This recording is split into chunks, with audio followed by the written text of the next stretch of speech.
Good evening, welcome to Scotland at 7 with me, Gordon Ross, and it is, the 17th of February today. Now, joining me in the studio tonight, my two guests are, first of all, Colm Merrick, the SNP candidate for East Renfrewshire, and I think, Colm, you're currently a SNP councillor as well, yeah? I'm a councillor in East Renfrewshire at the minute, Gordon. Yeah. Good evening.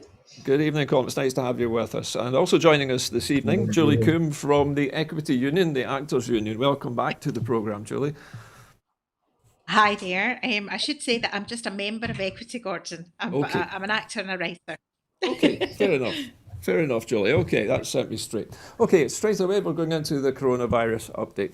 As of 2 o'clock today, a total of 1,638,293 people in Scotland have now been tested through NHS Scotland labs and the UK Government's regional testing centres since the start of the pandemic. Of these, 1,444,024 were confirmed negative.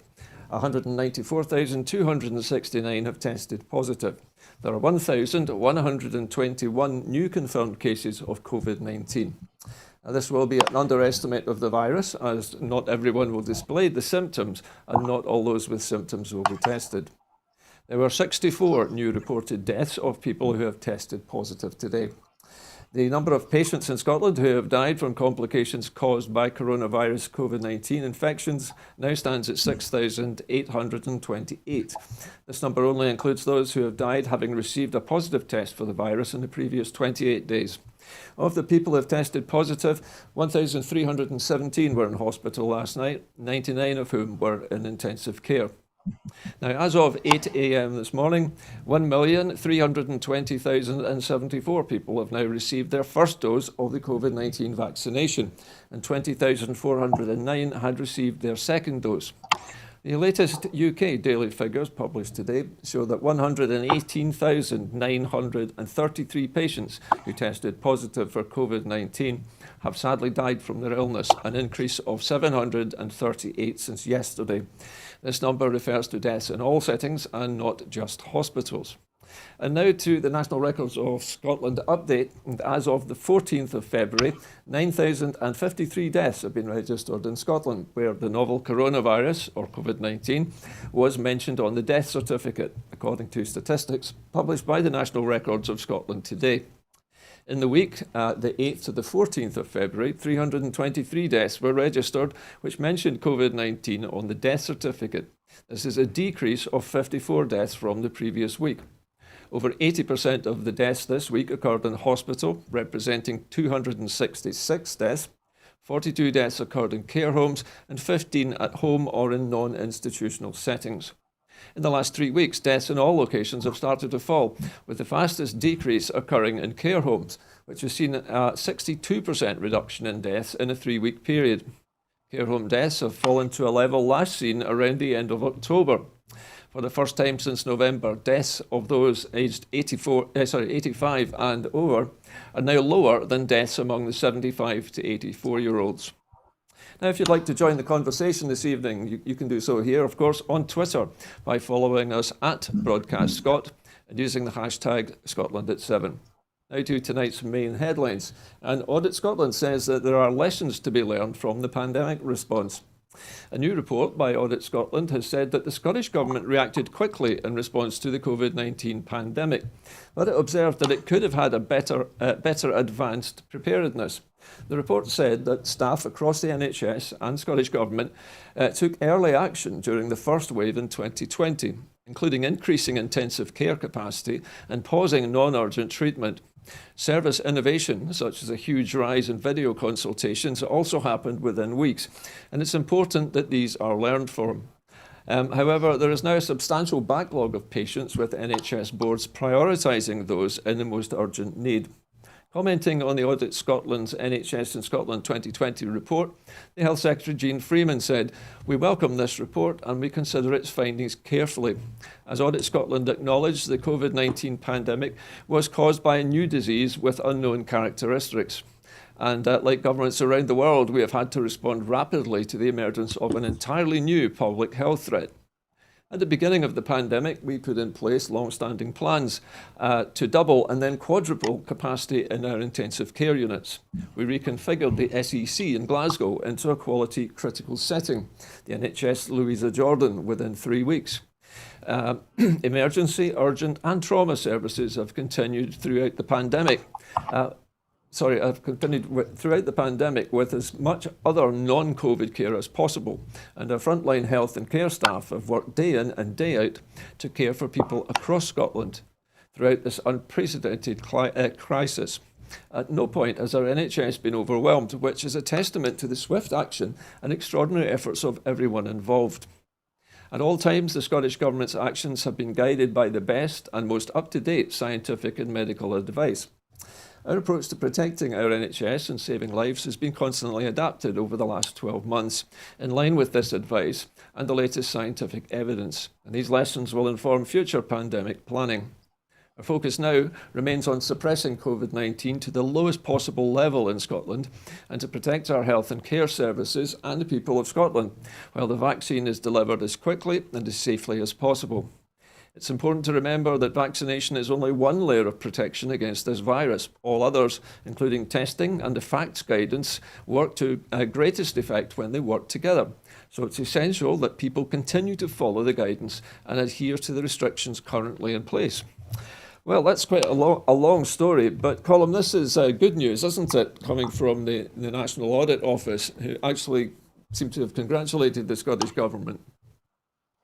Well, I think it's good news. I think the government have quite rightly welcomed it because, as we said at the beginning there, Gordon, this is a brand new situation. And governments around the world and societies around the world had to very quickly come to terms and adapt. So, and as Jean Freeman said today, the overriding thing in Scotland was that we followed the scientific advice, and as that evolved over the piece as well.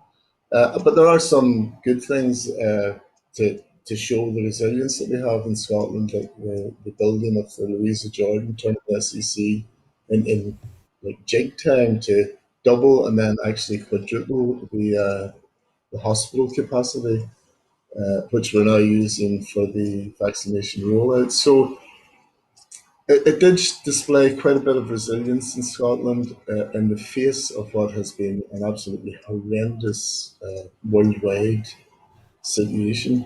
Yeah. But there's a lot of things that we'll analyse carefully and see what further lessons can be learned on how to take things, how to do this continuous improvement all the time, save as many lives as possible. And now, as you said, we're sort of going well through the vaccination programme. And again, the advice that we started with and what we're doing is let's go for where we can have the biggest impact, the biggest bang for the buck, so to speak. And you've seen that where people might have thought we weren't moving fast enough at the beginning, but that proper structured approach is now paying dividends when Scotland is leading the UK and parts of the world, at least in how we're rolling it out. Well, one thing, Colm, that I noticed the other day was that statistics were published by, it wasn't Audit Scotland, I think it was by the NHS in Scotland, which actually showed that as a result of all of the measures put in place to control COVID, the number of flu deaths this year is at an all-time low. So perhaps there are lessons to be learned, not just for new viruses, but also for old ones as well. Absolutely, Gordon. Yeah, I think when the flu jab was rolled out this year, last year, just before the winter, I think it was almost like a testing ground for what we're going through at the minute, and that was done extremely efficiently. And the flu, as you said, the flu deaths are much, much lower than they ordinarily would have been. Unfortunately, COVID has taken the place of that in many ways, but we've only just really started rolling the vaccination out. But there are many lessons to be learned in many different sectors from this. And I think the people that are involved in it, the health workers, teachers' example also really to be clapped, and not just clapped but rewarded as best we can. Yeah. They owe a great service to the public sector workers and other workers that really put their shoulders to the wheel for us in this pandemic. Okay, well, thank you, Colm. Julie, if I could bring you in at this point, it seems like a good opportunity to talk about the clap. Do you remember people clapping for the NHS? But since that time, the Scottish Government has actually given its NHS staff a pay rise, haven't they? This is very unusual in the United Kingdom at the moment, isn't it? Yes. I mean, I remember that very, very first one because I think it was when the nights were starting to get dark and we all went out and we clapped and hearing these little claps around the neighbourhood, because I don't think everybody quite cottoned on to it at that point, especially in my street because I live in a main street. But hearing these little claps coming, it was like a sort of beacon in the darkness. Yeah. But then I think as it went on and on, I very much thought clapping was kind of sitting a bit difficult. I was having difficulty with it because I was thinking these people need to be paid rather than applauded. They need to have both. We need to say thank you. And we had an incident at our house, Gordon, where we had a scaffold up because they were doing a little repair on the roof, and one of the guys fell off. It was awful actually. I thought he was never going to walk again. It was terrible, and we had to get paramedics out. And as this poor chap was being taken away, or with all the supports, around his neck and everything, my husband said, "I don't know how to thank you. You're doing a brilliant job." And the paramedic said, "Just don't vote Tory." An interesting And I one. thought that kind of says it all. Don't clap, don't thank, just don't vote Tory. And so the government have given the NHS, given the care workers a pay rise because no one deserves it more. Indeed. Well, of course, Yes. the Tories had been cutting the health service for many years, haven't they? But it's nice to see the Scottish Government at least taking it more seriously and actually rewarding people for these extraordinary efforts that they put in. I mean, it's tremendously difficult. What Colm was saying about this, brand new experience of this worldwide pandemic. I mean, we hadn't even as a country experienced something like SARS or that, so we didn't even have that as practice, and it calls into question, if you have been systematically grinding away at a service, how can it then be battle ready for something like this? And I actually praise everything that I can that I live in Scotland, and I think the Scottish Government have done a really, really good job. Actually, I think they've done a great job, and I think we're very lucky. Okay, well, thank you both for your comments. And we're moving on to our next story now. And testing is to be expanded to all primary care staff.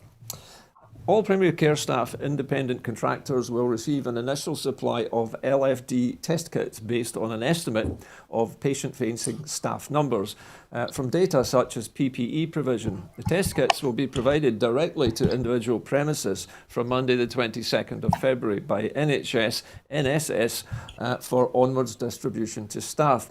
Testing is being offered to all patient-facing primary care staff, including general practice, dentistry, optometry and pharmacy. Welcoming the expansion of routine testing to all primary care staff in patient-facing roles, the Public Health Minister, Merrick, said, since December 2020, the healthcare workers in patient-facing roles have been offered twice weekly self-testing to identify cases and break chains of transmission. From this week, we've expanded routine testing to all hospice staff and Scottish Ambulance Service call handlers. Expansion is now being rolled out to primary care workers such as GPs, dentists, optometrists and pharmacists, NHS 24 staff, and by the end of March, all healthcare workers in patient-facing role within a hospital and in the community will be tested twice a week via self-testing using lateral flow devices. Colm, these lateral flow devices, I understand, are more accurate form of testing, aren't they? And they are relatively quick. Oh, I beg your pardon, I've just been corrected. These are less accurate, but I would imagine they are cheaper and quicker. Yeah, well, there are. I believe they're a little less sensitive than some of the other testing, but we try and do 2 tests a week with these, Yeah. and that has got to help the situation.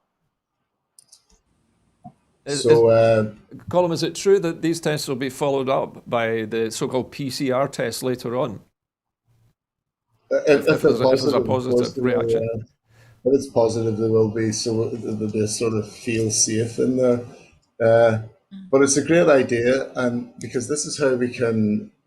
One of our viruses, where it's not the only one that we still have to isolate, and ultimately we're still rolling out a vaccination. But in the meantime, this is a very important extra bit to the armour, because what we want to do here is suppress the virus as much as we possibly can in Scotland, Yeah. for Yeah. as long as we can, until we all become safe from it again. Okay, listen, thank you, Colm. Julie, the idea of trying to protect everybody against what is essentially an invisible enemy, isn't it? So we have to find out where this enemy is, and of course it moves around. It moves around with people. So how important do you think this kind of testing is now, to be rolled out across all of these patient-facing roles?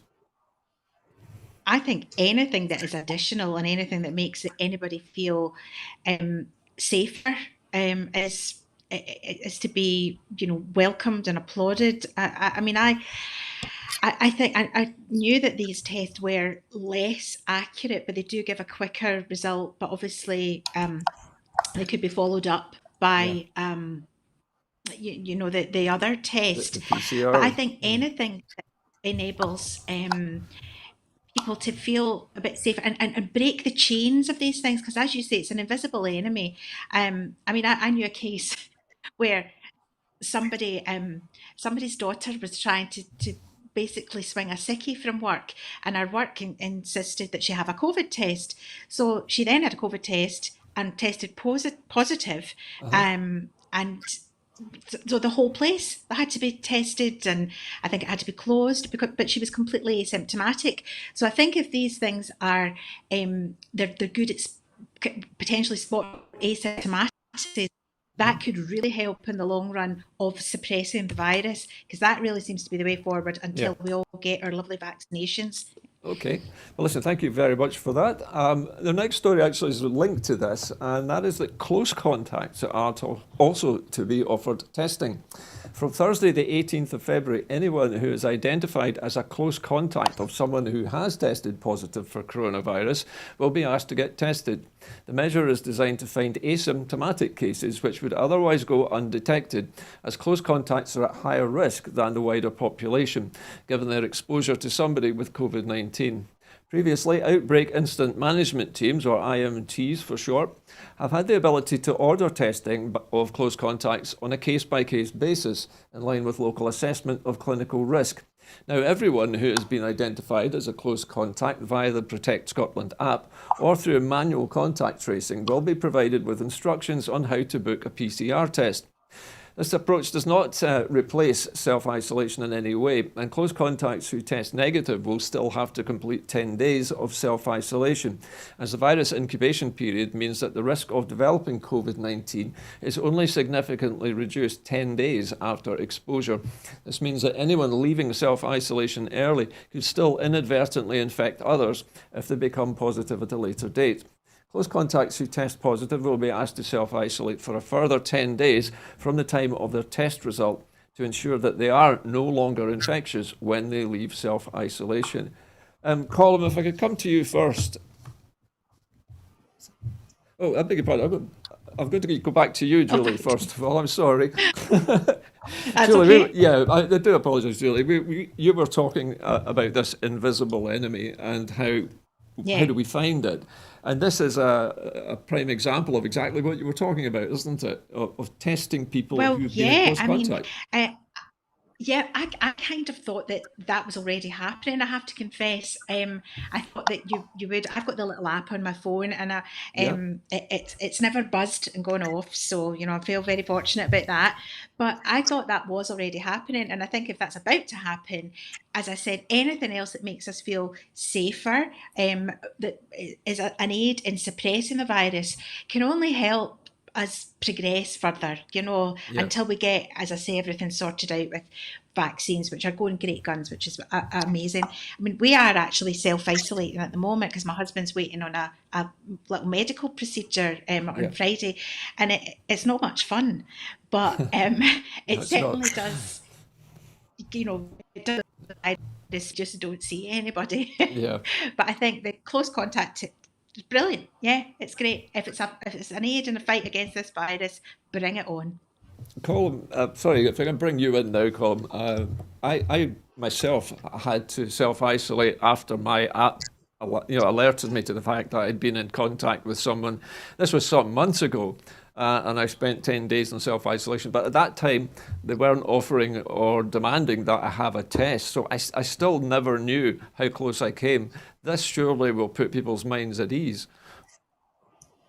Yeah, although I have to point out again, Gordon, that this is an additional part of the armory. You would still have to self-isolate for Yeah, 10 days if you've been in contact with somebody. Your app would still yeah, just to be on announce the that to safe you. side. But I think this is particularly important now as we hear about new variants that are even more infectious. Mm, And we're trying to get a handle on this asymptomatic spread of the disease among our Mm. communities. So again, this is another string to our bow, so to speak, where we can fight the virus. And as Julie said, we'll use all these things together.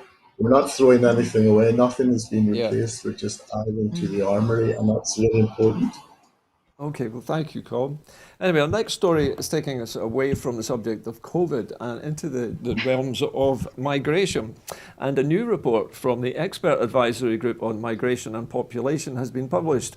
The Scottish Government has today published a new report from the Independent Expert Advisory Group on Migration and Population, designing a pilot remote and rural migration scheme for Scotland, analysis and policy options. Commenting on the report, the Migration Minister, Jenny Gilruth, said, "The rural and island areas of Scotland are so valuable and precious to us as a nation, but we know that population decline has had a range of negative social and economic impacts on local communities." I welcome this report from the Expert Advisory Group and its recommendations on how we can address this issue within the current constitutional framework, particularly in light of new UK immigration rules. We will consider the report's findings and then, in collaboration with local government partners, develop a practical rural migration pilot proposal. The United Kingdom government failed to meaningfully consult the Scottish government on the new immigration rules, which now apply following the end of the freedom of movement, and we have already firmly outlined our concerns about the damaging impact of both the new immigration system and Brexit on Scotland's population. The Scottish Government is clear that we need a migration policy tailored to the distinct needs of Scotland's economy, our public services and our communities. So let me come to you first, Julie, on this one. We don't often think about migration as being something which is internal to Scotland, but of course we have these far-flung communities in the Highlands, the islands, where Yeah. they suffer from a drain of young people, particularly from these places. So this surely must be good news. I mean, I think so. I mean, I think as a country we've suffered from a bit of a drain over the years, over the decades. I mean, we need people to come. We're not wanting to keep them out particularly, and especially for rural communities. My mother-in-law was from Orkney, and so we spent quite a lot of time up there. And my son is an actor as well, and he's been doing touring to places like Skye and the Highlands and Islands.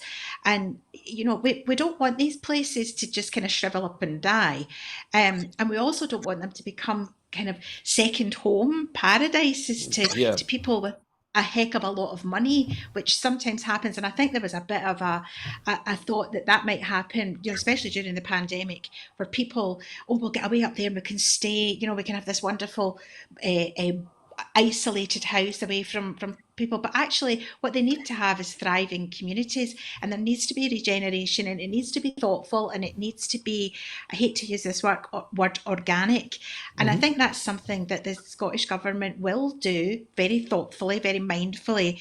I have to say, Jenny Gilruth was my son's modern studies teacher, so Goodness big me. up Miss It's a small Gilruth. world. It is a very small world, but yeah, I very much support the free movement of people. I'm not a Brexiteer, as you may have guessed. So I think anything that helps, we're all jock Tamson's bairns. We need each other. We need an influx. We need people to go and bring things back. But I think as long as it's all mindfully done, and I would hate to think that Westminster would, in an effort to, shall we say, in a more rightwards leaning effort, try and keep people out and organise people and only have those and such as those. I think that it has to be done very mindfully and, as I say, thoughtfully. And I do trust the Scottish Government to do that, because I think they know what's right for us Yeah. as a nation. Okay. Well, thank you, Julie. Colm, to you now. How much scope do you think the Scottish Government has within, as they say, the current constitutional framework to do something useful with what I would classify almost as internal migration or immigration? Can they do very much? Well, our experience so far, Gordon, is that we do the best we can with the tools that we have, and that's what we are good at. But obviously, there comes points when we know that the only solution to this is act and behave like an independent country, where places like Ireland, for example, can totally do things to suit their demographic and their economic needs. And we can't here at the minute. So we have to do the best we can at the minute. But I think you mentioned at the start of your introduction there about being ignored by the Westminster government. It doesn't really suit our economy when decisions are taken from afar without an understanding of how the economy and how the demographics work. And that really is a fundamental point for me, obviously, as a candidate, you know.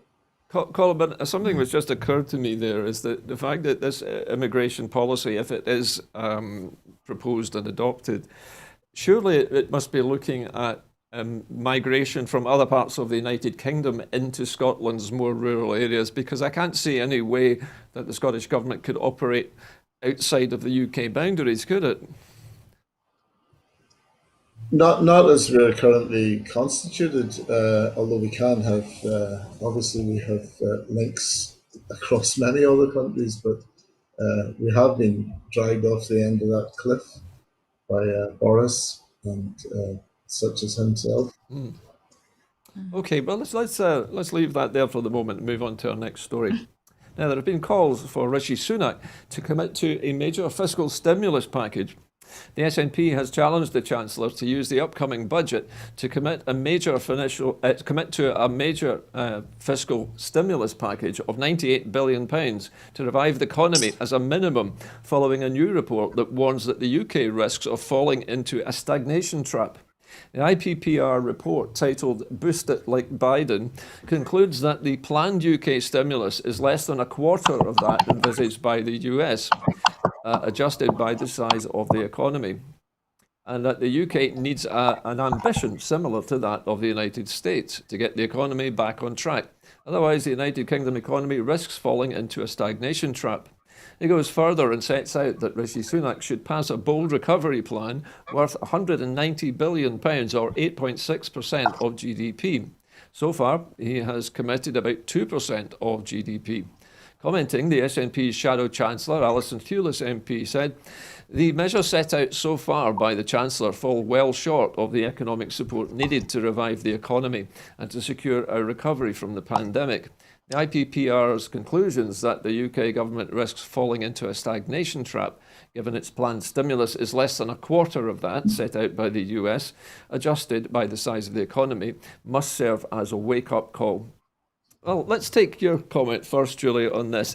The government in London has been asked repeatedly, actually, by the Scottish government to do something about this, to give a stimulus package. £98 billion could do a great deal of good, couldn't it? Well, yes, and it's infuriating. I mean, Colm knows a lot more about this than I do, and I'm sure he'll be able to he'll be far more knowledgeable about it. But he's stated that decisions that are made in Westminster aren't they're not the best for us. And we have had, as the arts industry, we've had to fight for everything. And the Scottish Government were the first to come on with the recovery package and the help package for that, which again, I say, I'm very proud of that. I spoke about that at an equity event because it's very different from what happened down there. And it does seem to be what the Scottish Government does, and actually the Welsh Government. London then sort of try and catch up with it. But it's kind of infuriating that Sunak has to be pushed and pushed and pushed. I feel this is probably a little bit off topic, but I feel there's a bit of an agenda there with him because he's got his sights set very much on being, Prime Minister. And I think he's constantly wondering, what will I do? What's the popular choice here? But I mean, let's face it, they've got no choice but to do this financial recovery because they have to show us that Brexit was the way to go. And if we go into complete stagnation without any help from them, then it's going to seem like Brexit wasn't the way to go. So they really, in my opinion, do not have any choice but to go large or go home, really they're going to have to do it. Okay. But you always have to ask a lot of times, don't you? Indeed you do, Julie. Okay, let's come to you, Colm. Do you agree with what Julie was saying, that Rishi Sunak is going to be pushed into this? I think eventually Rishi Sunak will realise that his plans won't work. We have the economy has shrunk at its fastest rate in a century. That's where we are now. And the Office of National Statistics have shown that GDP fell by nearly 10% in the last quarter. The biggest fall ever since records began. So we're in real trouble. So how do we get out of it? Well, I think particularly Tory policy has been infected by Thatcherism and remains so with this household fallacy. Those that are old enough, like me, can remember when Margaret Thatcher likened the economy of a country to balancing the books in a household, which is a very simple economy.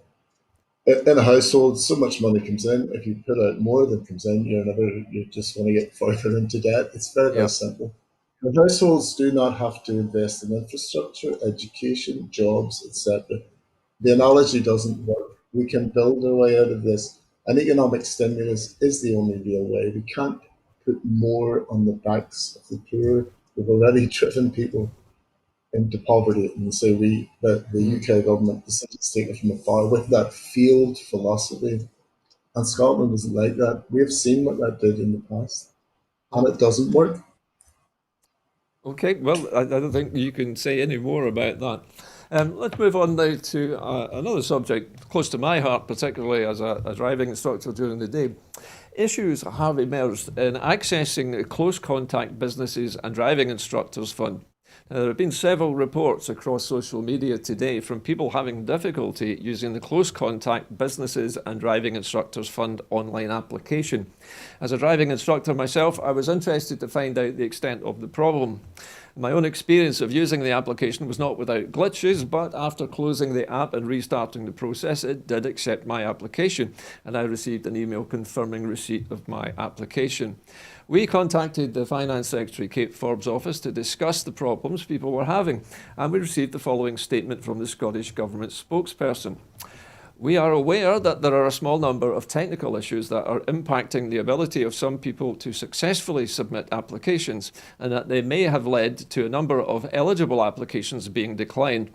A review of any rejected applications is currently underway, and if an application is impacted by a known error, the applicant will be contacted directly. We're working to resolve these issues as swiftly as possible.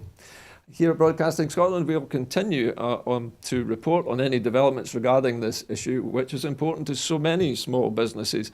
Now, I actually know, just before we came on air, that one particular driving instructor who contacted the programme has actually had his problems resolved in the way described in this message. So he has now received his £4,000 grant, and we hope that other people will also receive theirs. In fact, I'm hoping that when I go home tonight, I'll have received my own one. Anyway, Colm, let me come to you first on this. The driving instructors, and I am a driving instructor, as you may know, we have begged for this for a long time, so it's great to finally have this help. But how do you think that people in this particular demographic have been treated over the last few months? Have they done enough? And is this going to redress the balance a bit, do you think? Yeah, Gordon, again, it's the fact that all of this is new and it has to be rolled out really fast, I think.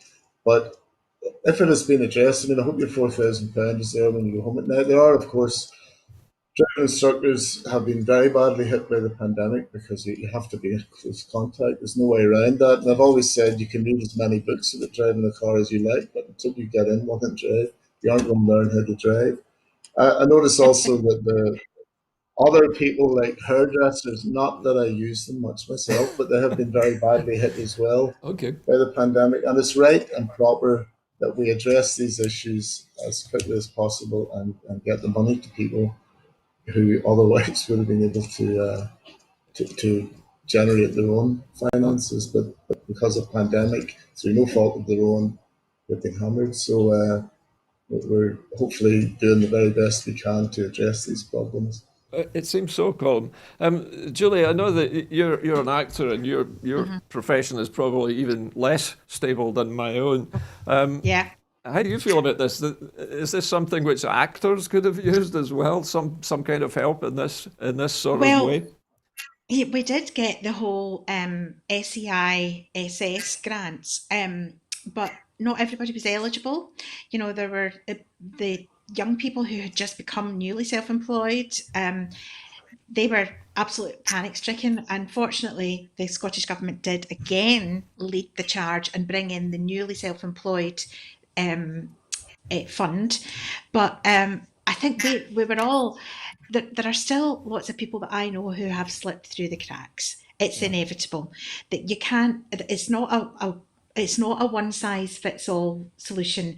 And as Colm was saying, everything's new, everything has to be rolled out very quickly.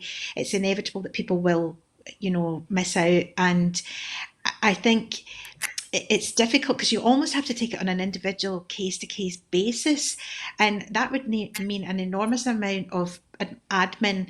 I think what's happened with you guys, with this fund that you're accessing, it sounds like everyone's tried to access it and the site's crashed. Yes, it will be. It just sounds a bit like that. And that is sort of what happens whenever any hardship funds came out for actors and creatives, because everyone just swamped them. And, it was open about 10 minutes and then the message was, we're shut. We can't cope.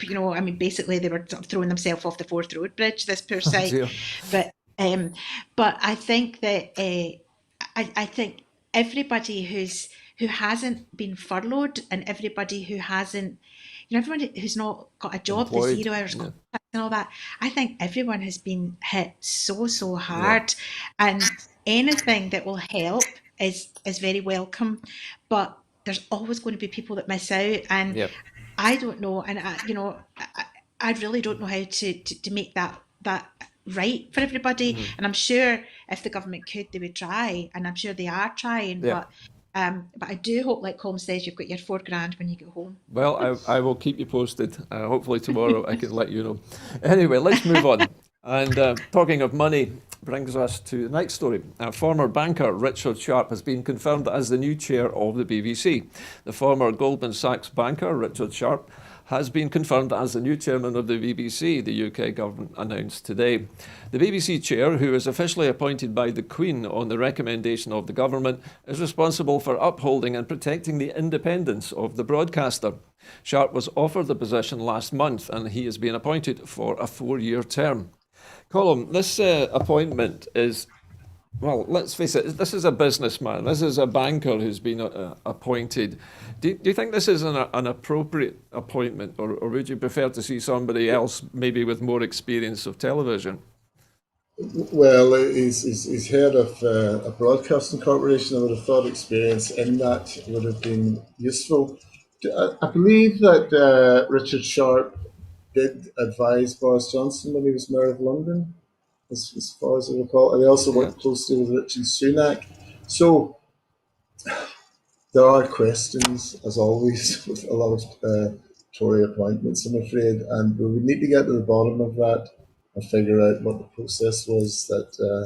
Maybe Richard Sharp will be a fantastic chairperson of the BBC, but we need to see how this appointment came about and put it up for scrutiny. It's such an important job, every Yeah. household in the whole of the UK has a BBC on it. Okay, thank you, Colm. Julie, as an actor, you obviously have strong opinions about things like the BBC. I was going to ask Yes. you, this appointment, according to what we've been reading tonight, is made by the Queen on the recommendation of the government. So it's a highly political appointment, and Yeah. it seems to me, at least, that it's supposed to protect the independence of the broadcaster. But do you think Hmm. that the BBC is politically independent, or has it developed any annoying biases recently? I remember the first time I came on this show, I said, am I allowed to say stuff about the BBC? Because I have worked with the BBC a lot and I've had some wonderful jobs and all that. But I do think that I think they're creeping towards the right. I had a bit of an, well, not creeping, I think they are very right wing and I think they are biased. And I'm can't really remember the last time I saw any impartial reporting on the BBC. It worries me that it's all about money, and there are more and more people, even in my profession, who are not deciding not to pay the license fee because they don't like the political bias and sort of themes that they constantly the little tubs that the BBC thump. And throughout the time I've worked at the BBC, I always wished there were more creatives working there, Uh-huh. but it seems to be everything's about business these days. And the more it becomes about business and the more it becomes corporate, the more it becomes, to my mind, Tory. And, it sort of veers towards North Korean TV. I It's not as see. bad as that, but it does veer towards it. There's still amazing things made by the BBC, but I do think, the guy who is going to be negotiating the license fee Yeah. is an ex-banker, Goldman Sachs. Well, where could that possibly go wrong? I, Well, I we'll have don't to know. wait I and see, think, I as guess, Julie. Colm said, let's find out why he was appointed. Yes, he may have been a friend of somebody else. Okay, well, let's go to America now for our next story. And Texans have woken up cold with 2.7 million households without power. Millions of people in Texas awoke today without heat again, following a historic winter storm that has killed 21 people so far, as icy conditions threatened to plague the country's largest state and surrounding region for days. Some 2.7 million Texan households were still without power, according to the Electric Reliability Council of Texas, ERCOT, a cooperative which is responsible for 90% of the state's electricity. ERCOT said that 600,000 households had power restored overnight. Laura Noel, a 45-year-old mother of four in Waco, Texas, said that her family has been without electricity since before dawn on Monday and has been trying to keep warm by bundling up and running and sitting in their car in short stints. We've never had this much cold. There's ice everywhere, Noel said, adding that she was frustrated by the lack of communication about the rolling blackouts to conserve the power grid. Tell me what's going on. It's silence.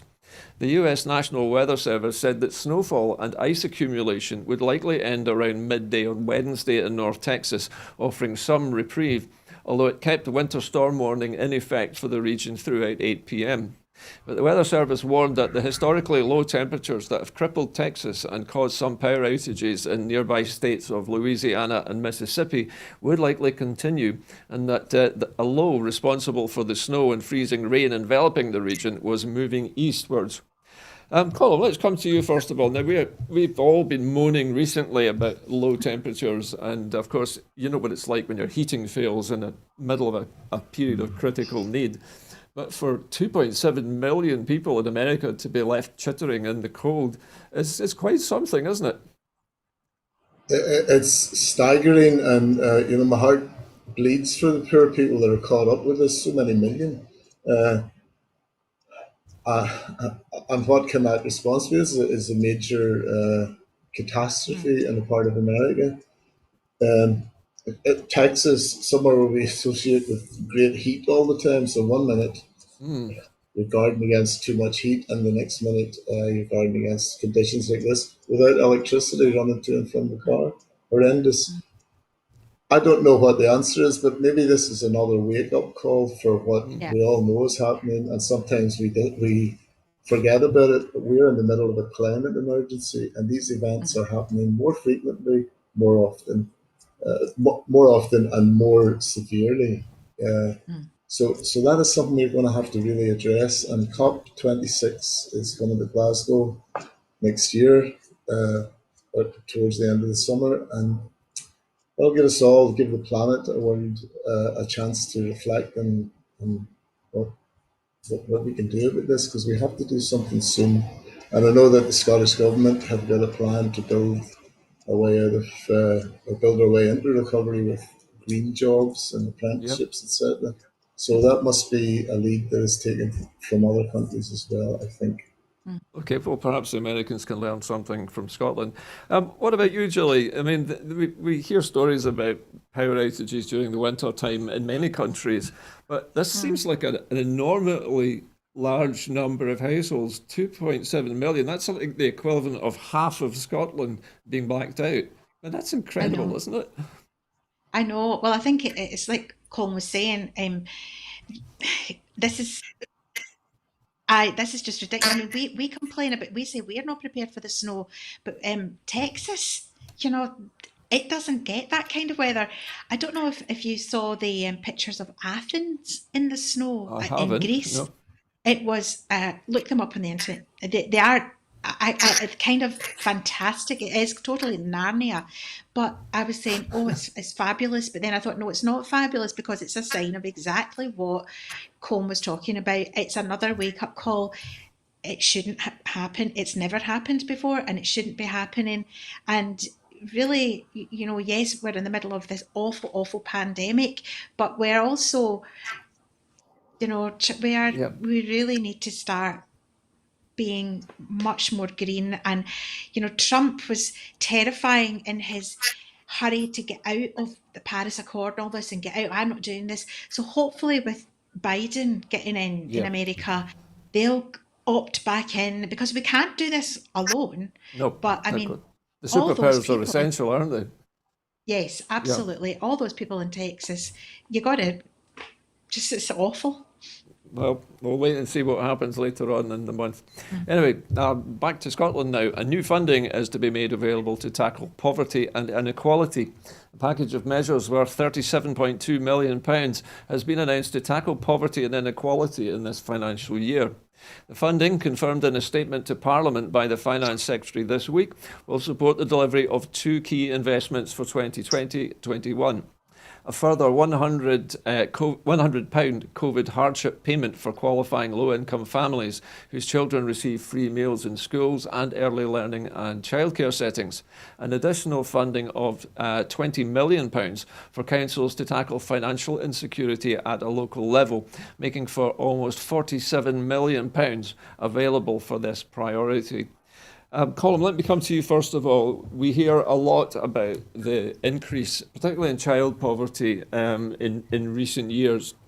How important is this payment? I mean, this is a £100 payment, but the Scottish Government seems remarkably to be able to pull small amounts of money, admittedly, out of the bag, but they target them very carefully, don't they?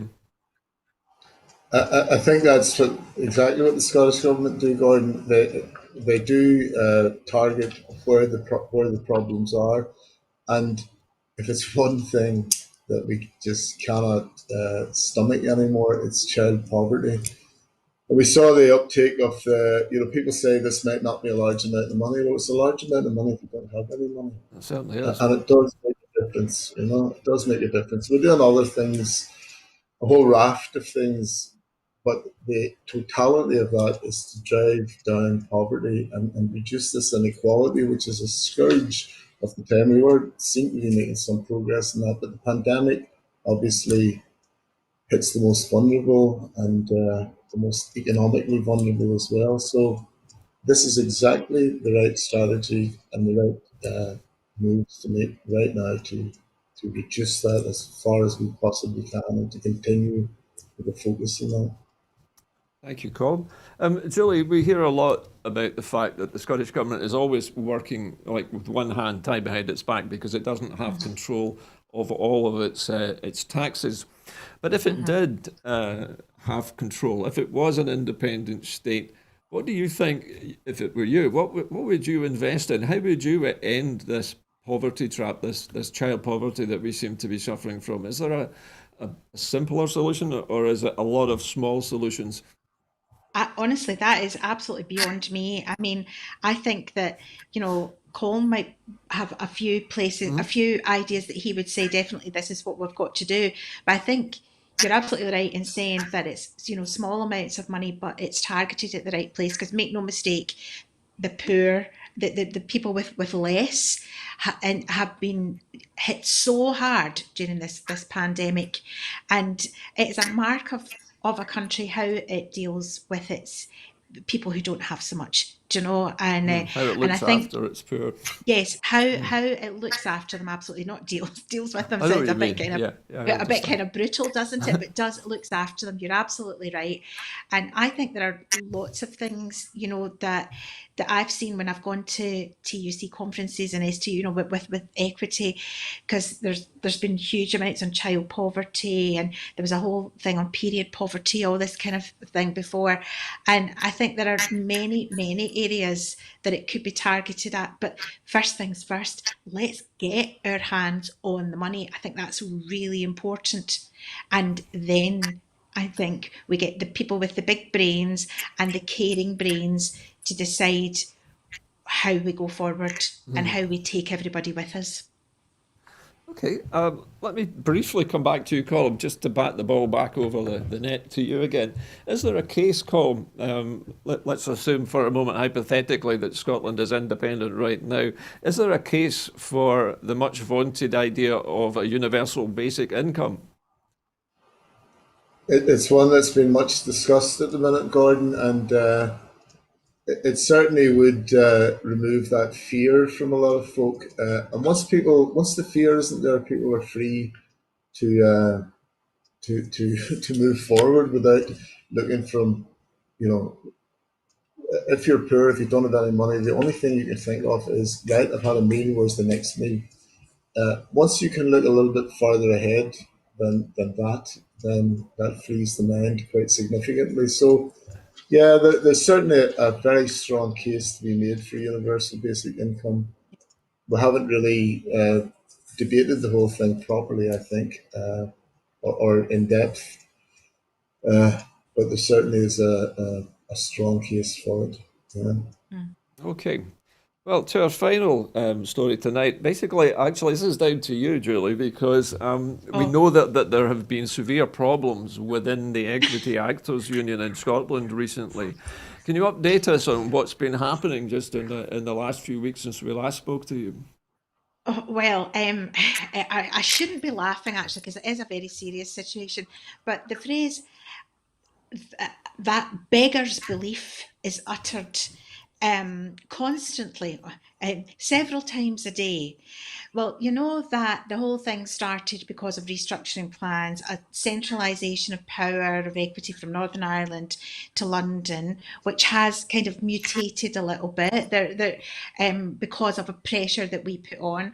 But we have lost one of our equity organisers here. It started as a compulsory redundancy, became a voluntary redundancy, if you know what I mean. Yes. But that was concluded at the end of January, and I think I spoke about that when I was on Yeah. the Sunday show with you, Gordon. But now what has happened is I was on the Scottish National Committee, and that was why I was very much at the forefront of the campaign.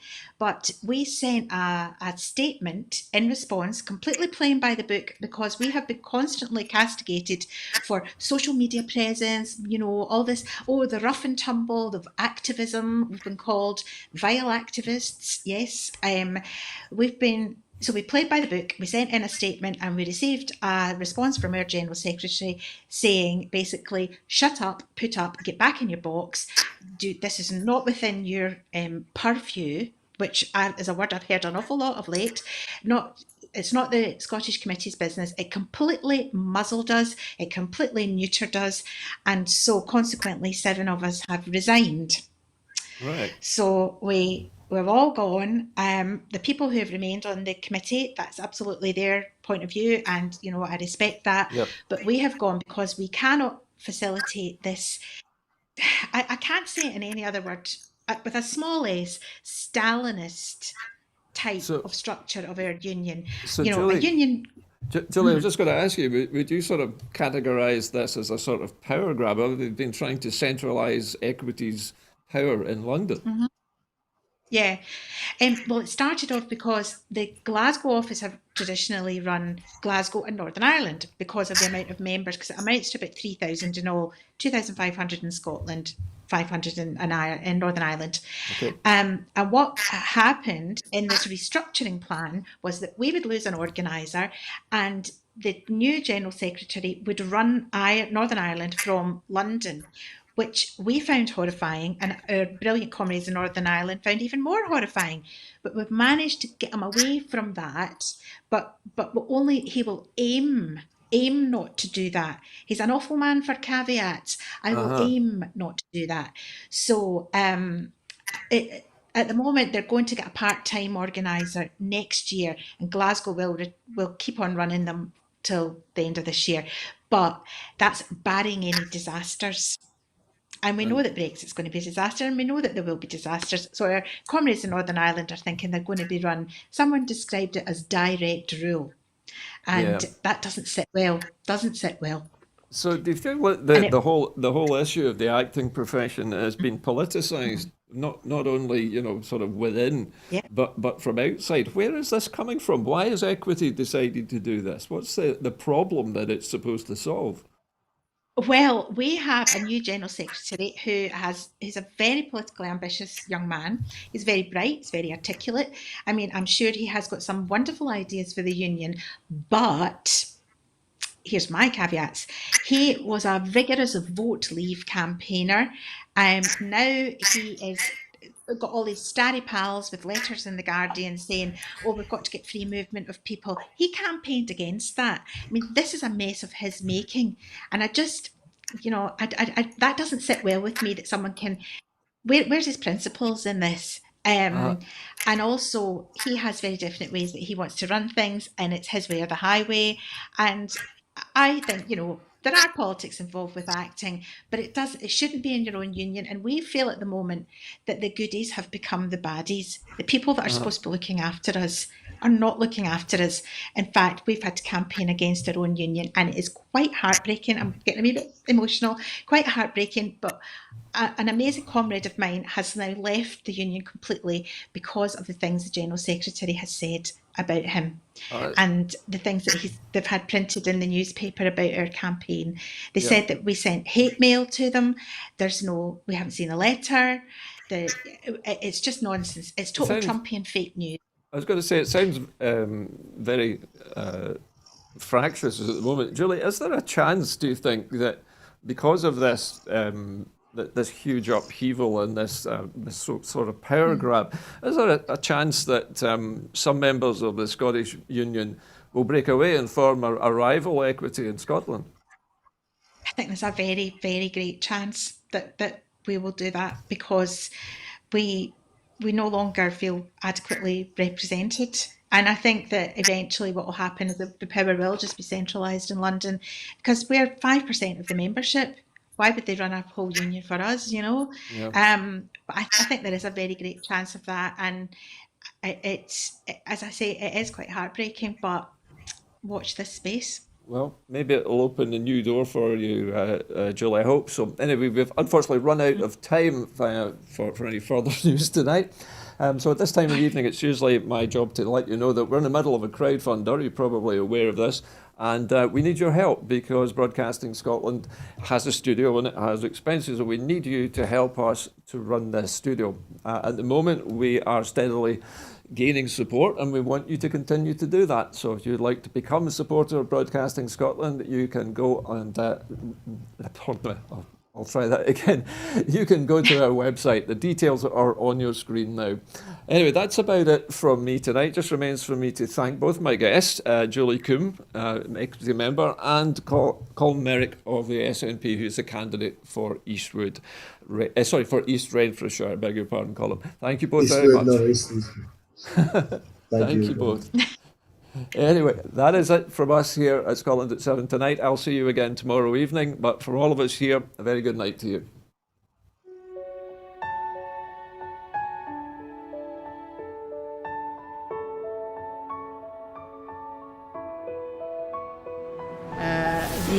The Catalans, the Basques, the Galicians in the Basque.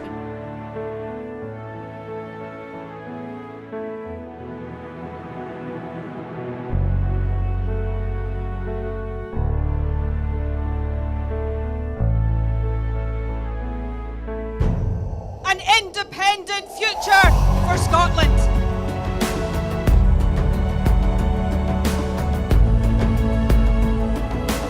How quickly do you think a referendum can be arranged? Best practice demands that it should be 6 months.